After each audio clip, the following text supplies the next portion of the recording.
Berarti umat muslim tadinya mengira bahwa Allah punya anak. Kan karena perkataan Yesus memanggil Bapa tadi, Bukan, kan bukan. gitu. Tadi begini Bang Syarif, tadi kan Ya. ayat-ayat itu ditujukan kepada umat muslim sendiri. Ya. Nah, bahwasanya ada umat muslim yang mengira bahwa Allah punya anak. Tidak, kalau umat muslim tidak pernah mengira bahwa Tadi katanya umat muslim. Tadi Bukan. kata Bang Syarif umat muslim.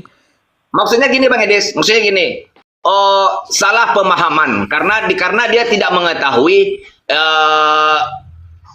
tidak mengetahui, dia salah untuk memahaminya apa yang dimaksud dengan tidak beranak dan tidak diperanakan itu. Mereka tidak mengetahui itu, maka diterangkanlah di situ ayatnya, keluarlah ayat yang berbunyi qul huwallahu ahad Allahus somad. Itu keluarlah di situ. Aduh, saya Makanya makin bingung. Sebentar, coba saya tanya dulu muslim yang lain dulu. Saya makin pusing nih Bang. Aduh, makin gak jelas teman-teman. Makin gak jelas teman-teman ajaran Islam ke belakang ini teman-teman. Coba jiwa kesatria. Halo Bang. Halo. Ya, halo. Jiwa kesatria ya, silakan Bang. Nyalakan kamera Bang. Abang muslim? Enggak, gua nyimak aja, Dis. Lanjut. Gua turunin. Oke, baik. Ini gimana teman-teman? Sebenarnya gini Bang Edis. Nih kita, kalau saya baca konteks Bang Edis yang di atas, wajibkah menjadikan Muhammad sebagai Tuhan, gitu Bang Edis? Sebenarnya ini begini Bang Edis, saya mau mengungkapkan itu. Sebenarnya umat muslim Sebentar, itu tidak sebentar, Luri. Halo Luri.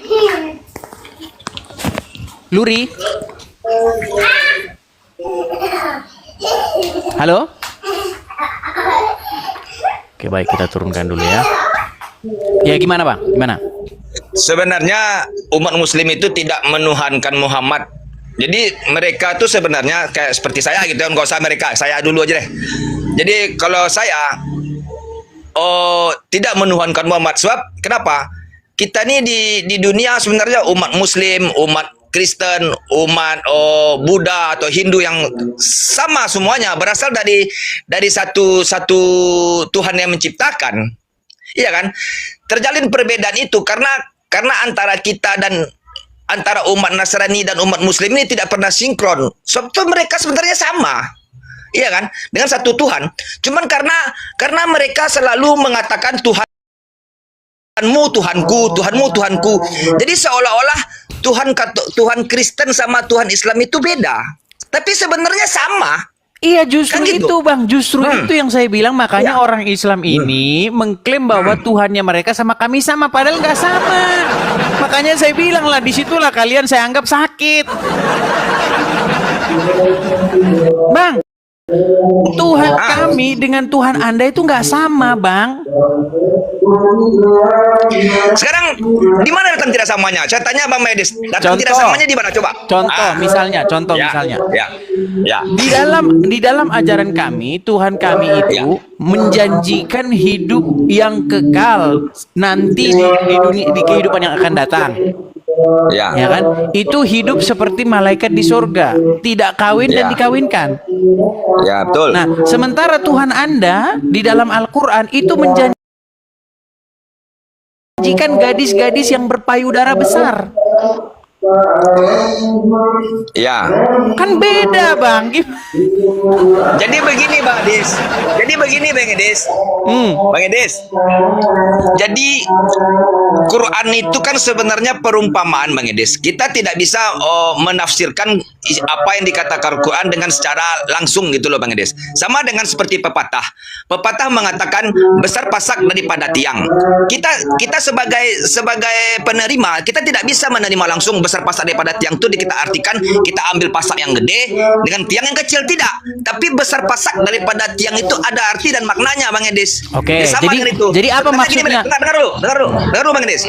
Sebenarnya kata Tuhan, kata Al-Quran tadi yang dimaksud Bang Edis ada bidadari, ada ini kan gitu Bang Edis. Sebenarnya mereka menceritakan keindahan di sorga, begitu. Bukan berarti kita nanti saya mati nanti ada bidadari saya. Bagaimana saya ada bidadari di sana? Orang di surga itu kita tidak ada nafsu. Orang di surga itu kita suci loh. Bagaimana ada? Sementara kita yang muslim ini Bang Edis, kita meninggal itu kan bukan berarti kita mati. Yang mati itu jasad kita Bang Edis. Roh kita kan tidak mati, roh kita tetap hidup kembali kepada Tuhannya, kembali kepada yang punya roh. Kan gitu Bang Edis. Jadi dikatakan dengan bidadari-bidadari itu Bang Edis, kenikmatan-kenikmatan yang ada di surga itu yang kita alami. Itulah seperti kita bandingkan di dunia, kita mendapat seorang bidadari yang cantik. Itu perumpamannya Bang Edis. Oke. Sebentar, Anda menghilangkan kata-kata berpayudara besar atau montok. Berarti maksud daripada payudara yang besar itu apa? Maksudnya Bang Edis, itu payudara. Enggak ada Al-Quran mengatakan, di dalam Al-Quran mengatakan payudara montok Bang Edis. Ada, gimana kok enggak? Ada. Coba Bang Edis, Bang Edis buka. Ada mana di situ? Ada. Nih. Oke, coba dicek An-Naba 33. An-Naba 33. Waduh, berat ini dia. Pantesan dia masih Islam, saudara-saudara. Coba di surat An-Naba. Sebentar ya Bang Edis. Ya, santai.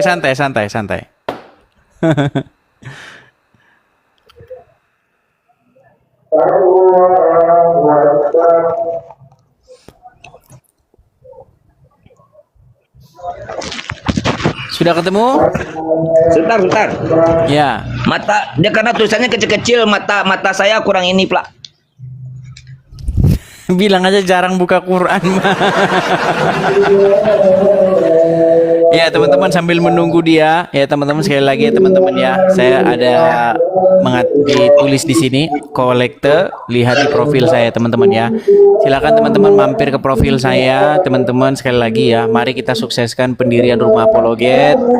Pada teman-teman yang belum tahu atau belum pernah ya teman-teman, silakan teman-teman, makasih topinya ya, mampir ke profil saya untuk melihat link ataupun tata cara bagaimana teman-teman bisa mensupport saya lewat yang tertera di layar saya ya teman-teman ya. Ya, walaupun mereka agak lama nggak apa-apa, kita santai-santai dulu. Atau teman-teman yang masih bingung, teman-teman ya, teman-teman yang bingung, yang nggak tahu bagaimana cara mensupport saya, teman-teman langsung di sini teman-teman tuh. Ya, sudah saya tampilkan di situ. Sebentar saya turunkan sedikit. Nah, itu teman-teman ya. Silakan teman-teman ditangkap layarnya, screenshot. Bagi teman-teman yang belum pernah sama sekali berkolekte ya, kolekte ini hanyalah 1 kali seumur hidup teman-teman ya. Kolekte untuk Rumah Apologet 1 kali seumur hidup. Di BRT ya, BR ya, Anda tahu lanjutannya, kemudian nomornya itu yang di layar. Silakan teman-teman tangkap layar. Mari teman-teman berkolekte pendirian Rumah Apologet di situ. Ya, silakan. Bang Syarif. Ini lama sekali ya Bang ini. Ayo, silakan. Jangan lama-lama, Bang.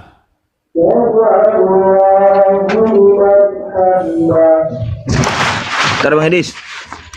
Waduh, lama sekali dia teman-teman. Udah nih Bang Edis. Silakan. An-Naba 33 silakan dibaca. Ya, tidak, di sini tidak ada dikatakan dengan payudara Bang Edis. Coba dibaca, apa bacaannya di situ? Dan gadis-gadis montok Bang Edis. Ya, yang gadis-gadis montok. Iya, tapi tidak dikatakan di situ tuh. Tapi yang tidak dikatakan di situ tuh. Apa yang montok itu? Iya, maksudnya Bang Edis, itu kan perumpamaan. Sebentar, saya tanya dulu sama Bang. Apa yang montok itu? Montok itu banyak Bang Edis, bukan berarti payudara aja. Mukanya. Itu bagaimana? Atau hidungnya yang montok? Aduh, Abang ini. Makanya aku bilang Bang, salah satu penyebab Abang masih Islam itu karena Abang nggak tahu isi Al-Quran. Bukan. Kalau saya, dia begini Bang Edis. Saya menganggap saya tidak mengambil suatu kesimpulan yang dimaksud gadis montok itu perumpamannya. Bagi saya ada Bang Edis, perumpamannya seperti menikmati kita di surga itu, kita tinggal indah, tinggal senang. Apa yang kita mau, tapi kenapa harus digambarkan dengan perempuan yang besar susunya? Kenapa? Dia tidak ada mengatakan. Apakah gara-gara umat Islam? Apakah gara-gara umat Islam kelakuannya dulu seperti itu? Mereka adalah satu golongan, satu kaum yang pemburu gadis-gadis yang berpayudara besar, sehingga Enggak. dijanjikan oleh Tuhan mereka seperti itu. Itu kan penerjemahan ini kan kita berat. tidak bisa kita. Gini Bang Edis. Bang, ketika kita ingin menggerakkan orang, maka orang Ya. itu harus digerakkan dengan kesukaan mereka, betul tidak? Ya. Saya kasih contoh Bang ya. Saya punya teman-teman di gereja. Misal, ini permisalan. Oke? Ya. Nah, teman-teman saya di gereja ini, misalnya nggak ada yang senang bola. Nggak ada. Jadi kalau saya memancing mereka, saya menggerakkan mereka dengan bola, dengan tontonan sepak bola, mereka nggak ada yang berangkat. Karena mereka nggak suka bola. Lain kata, kalau ngomongin BBQ, tahu BBQ, daging panggang, Ya. mereka pada datang karena mereka senang BBQ. Misalnya seperti itu. Nah, Ya. di dalam agama Islam diiming-imingi ya atau dijanjikan dengan yang namanya tadi gadis-gadis berpayudara besar, bersusu besar. Bagaimana mungkin mereka diiming-imingi dengan susu besar kalau mereka memang nggak suka susu besar? Sebenarnya Makanya saya curiga bahwa pengikut Nabi Anda adalah satu golongan orang-orang yang memang pemburu gadis-gadis yang bersusu besar. jadi disitulah Bang Edis. Gimana Enggak, gini Bang Edis. Begini Bang Edis. Disitulah tadi saya kan tadi mengatakan ke Bang Edis. Itu tuh kan perumpamaan Bang Edis. Ibaratnya keindahan yang ada di dunia, kan gitu kan. Ibaratnya kita di sana itu kita menceritakan yang indah-indah. Tuhan menjanjikan yang indah-indah kan gitu Bang Iya, Edis. kalau Di memang surga. Anda katakan itu adalah perumpamaan, kenapa perumpamaannya itu adalah hal yang berhubungan dengan susu yang besar? Nggak ada di situ dikatakan payudara Bang Edis. Coba dibaca lagi. Iya, gadis montok. Saya sudah baca gadis montok Kalau yang gadis ada. montok, apanya yang montok? Ya itu kan ibaratnya menurut pandangan kita kan menurut Enggak, saya pandangan tanya kita coba, Bang. Bang Edis. Yang montok itu apanya? Betisnya kah, Ya udah. dengkulnya kah, apanya yang montok, Bang? Apanya yang montok, yuk? Ya udah, maksud saya nggak usah itu di apalah. Maksudnya itu kan perumpamaan. Kalau bagi saya pribadi nih Bang Edis. Bang, ini Saya sebentar ya. Saya tampilkan di sini ya, Bang ya. Saya tampilkan di sini. Nih, saya tampilkan di layar. Nih ya, saya balikkan ini. Saya balikkan. Nih ya. Ini dijelaskan, Bang. Dijelaskan di sini. Di tafsirnya ini ya, dijelaskan di sini. Apa di sini dikatakan? Ya. Di sini dikatakan, dan Allah sediakan pula bagi mereka sebagai kenikmatan seksual dan pemberi ketentraman hati, bidadari-bidadari, yaitu gadis-gadis cantik jelita berpayudara montok yang umur mereka sebaya. Payudara, Bang, ini ngomongin payudara. Makanya ku bilang, Bang, apakah Muhammad dan teman-temannya itu adalah orang-orang yang suka dengan payudara? Sebenarnya itu tadi saya bilang Bang Edis. Kita tidak bisa berpedoman ke tafsiran yang seperti itu. Berarti ini Di tafsiran balik sesat. Tafsir itu bukan sesat Bang Edis. Di balik Waduh, tafsir bukan itu sesat tapi ada- ini saya makin bingung Maksudnya gini, ngomong Bang sama Bang ini. Bukan bingung Bang Edis, bukan bingung. Kita tidak bisa berpatokan itu, sama seperti tadi saya katakan dengan kata pepatah besar pasak daripada tiang. Dan banyak pepatah-pepatah tuh Bang Edis. Betul, Bang. Saya mengerti arti besar pasak kita ambil daripada maknanya. tiang itu bukan berarti berbicara soal pasak. Bukan Ya, benar. berbicara Kan soal gitu. tiang. Tapi berbicara bagaimana ada pengeluaran yang lebih besar daripada pemasukan, kan begitu? Itu dia Bang Edis. Nah, sekarang begini, Bang. Sekarang begini, Ya. itu kan digunakan pasak dan tiang. Karena apa? Ya. Karena masyarakat Ya. memang populer atau memang lumrah dengan pasak dan tiang. Benar. Betul?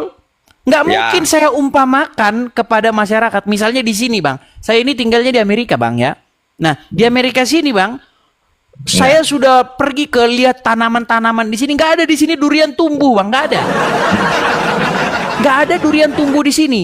Jadi tidak akan mungkin, sebentar Bang, tidak akan mungkin keluar satu umpama di sini yang menggunakan kata-kata durian. Setuju? Setuju. Nah, sekarang Bang, kenapa perumpamaannya itu di dalam Al-Quran surat An-Naba 33 ini adalah tentang susu. Ya, sekarang begini Bang Idris. Saya tanggapi kata Bang Idris tadi ya. Nah, silakan. Yang ini. Ini dibalik kita ambil dari terjemahan tadi Bang Idris. Maksudnya gini, mungkin di saat itu, di saat ayat itu keluar, dulu kan zaman di saat ayat itu keluar waktu di Mekah, mungkin pada saat itu di dunia itu kan kita beranggapan seksual itu kan adalah keindahan bagi umat. Kan itu. Makanya saya bilang, Bang, maka sangat kuat kemungkinan memang Muhammad dan para pengikutnya itu adalah orang-orang yang suka dengan payudara besar, betul? Itu saya tidak tahu. Maksudnya jangankan saya tidak munafik. Kalau mereka tidak suka dengan payudara yang besar, bagaimana mungkin di sini janji Allah itu adalah soal bahwa hadiah mereka itu adalah gadis-gadis yang payudaranya besar. Sekarang gini, Maidis, saya sendiri, saya nggak munafik, manusia saya laki-laki kan, saya laki-laki ya, saya laki-laki nih, saya nggak munafik. Saya sendiri sebagai laki-laki saya suka. Dengan berarti Muhammad suka dengan gadis berpayudara besar. Ya namanya manusia kan, namanya sebentar, kita manusia sebagai laki-laki. Apakah Muhammad suka dengan perempuan berpayudara besar? Itu saya tidak tahu. Aduh, tidak tahu. Iya nggak bisa. Nggak bisa saya mau tahu Bang Edis. Nggak bisa seperti. Tapi kalau saya pribadi, ini saya nih Bang Edis, saya suka. Bukan, saya tanya Muhammad, Abu Bakar, kemudian Umar dan para pengikutnya, apakah mereka suka dengan gadis berpayudara besar? Mungkin bisa jadi suka. Nah, itu dia, Bang. Makanya saya bilang, Bang. Gini loh, Bang. Kita itu bisa kok membedakan mana nabi, mana penjahat, mana ulama, mana penjahat. Kita tuh bisa bedakan. Bisa bedakan, Bang. Bang, nabi, ya, kemudian orang-orang benar, orang-orang yang fokus kepada hidup yang akan datang. Bang, mereka itu biasanya, Bang, mereka tidak menghabiskan hidupnya itu dengan gitu loh, Bang. Jadi abang harus bisa bedakan. Tidak abang menghabiskan hidupnya dengan duniawi kan gitu maksud kamu? Iya. Benar. Benar sekali. Makanya aku bilang, Bang. Bang, makanya itu kan yang diceritakannya. Sebentar, Bang. Kehidupan Muhammad itu sebenarnya menurut abang itu sangat religius atau dia sangat duniawi orangnya?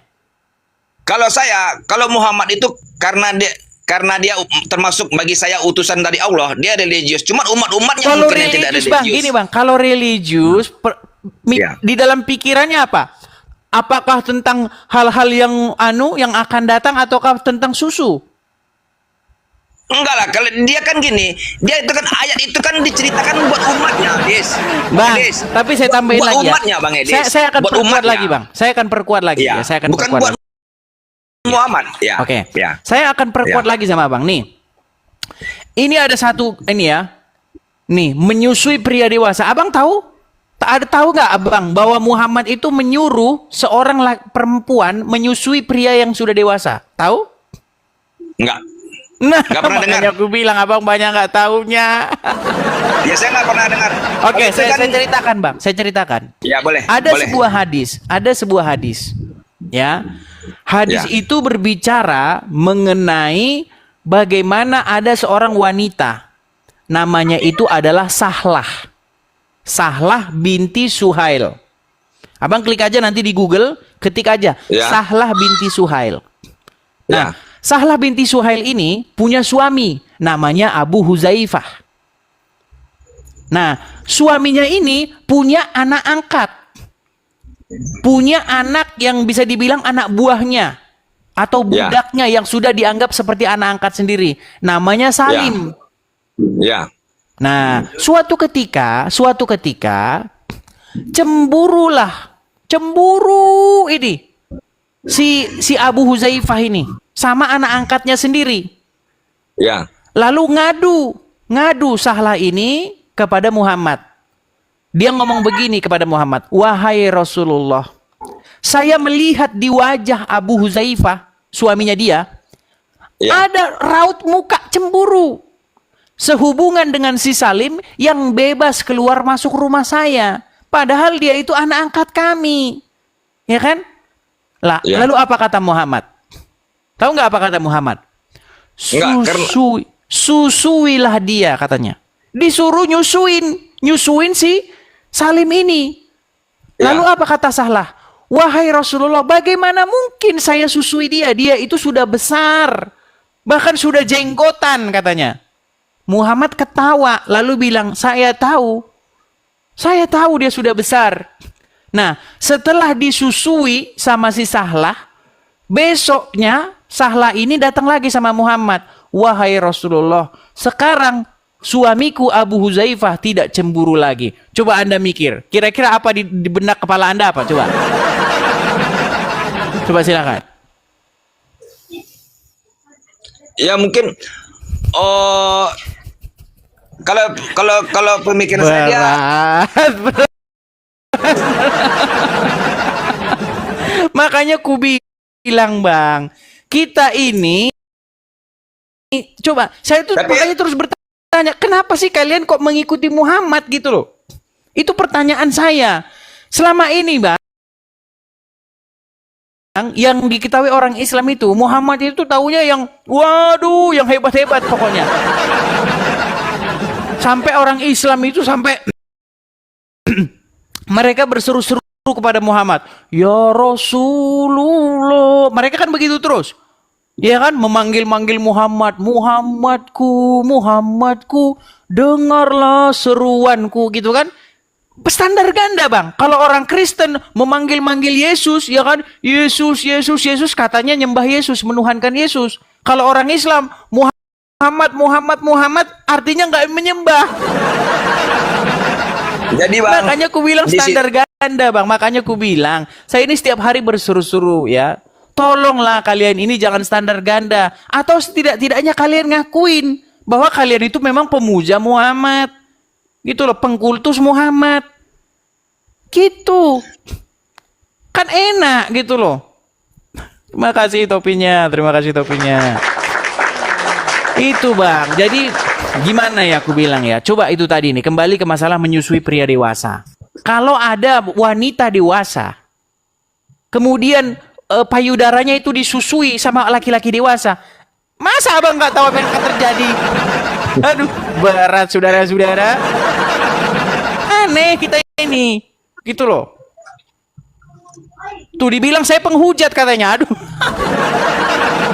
Enggak lah. Gimana? Enggak ada penghujat, maksudnya ya itu kan mungkin cerita itu kan mungkin bisa jadi fiktif. Kita kan nggak tahu, kan gitu. Oke, baik. Kadang-kadang dibilang ya. Ada ya. Sebentar. Kalian